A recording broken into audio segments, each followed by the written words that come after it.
விக்ரம் பயங்கரமா அவருடைய சேலரிய ஏத்திட்டே போகிறாரு. அண்ட் லாஸ்ட்டா அவருடைய நடிப்புல வெளியான தங்கலான் படம் விமர்சன ரீதியா கொஞ்சம் நல்லபடியா இருந்துச்சு. ஆனா வசூல் ரீதியா ஒரு மிகப்பெரிய தோல்வியாவே அது மாறி இருந்துச்சு.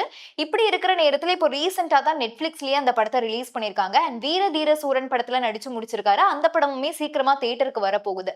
அடுத்ததா இப்போ மடவுன் அஸ்வின் கூட வந்துட்டு ஒரு படம் இணைஞ்சிருக்காரு. அத பத்தின ஆஃபிஷியல் அப்டேட்ட நேத்திக்கு வந்து ரிலீஸ் பண்ணியிருந்தாங்க. சோ இந்த படத்துக்கு விக்ரம் வாங்கியிருக்கிற சேலரி வந்து நெறைய தயாரிப்பாளர்களுக்கு என்ன இவ்ளோ கேட்கிறாரு அப்படிங்கிற மாதிரியான ஒரு ஷாக்கிங்க தான் குடுத்திருக்கு. இதுவரைக்கும் விக்ரம் ஒரு படத்துக்கு 30 கோடி ரூபாய் வரைக்கும் தான் சம்பளமா வாங்கிட்டு இருந்திருக்காரு. ஆனா இப்போ அவர கமிட் ஆகுற அடுத்தடுத்த படங்கள்ல அவருடைய சம்பளத்த உயர்த்தறதுக்கு முடிவு செஞ்சிருக்காரு. சோ இப்போ புதுசா கமிட் ஆகி இருக்கிற மடோன் அஸ்வின் படத்துல அவர் 50 கோடி ரூபாய் சேலரியா கேட்டிருக்காங்க.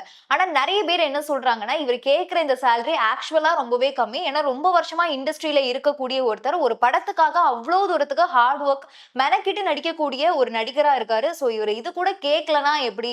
அப்படிங்கிற மாதிரி சொல்றாங்க. பட் இந்த ஒரு சேலரி ஹைக்குக்கு இன்னொரு ஒரு ரீசன் என்னன்னா, அமரன் படத்த தொடர்ந்து சிவகார்த்திகேயன் அவரோட சேலரிய பயங்கரமா உயர்த்தினது தான்.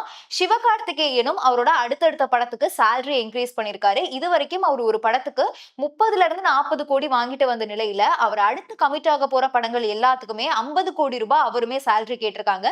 இது கிட்டத்தட்ட தனுஷ், சூர்யா இவங்க எல்லாருமே வாங்கக்கூடிய ஒரு சம்பளமாவும் இருக்கு.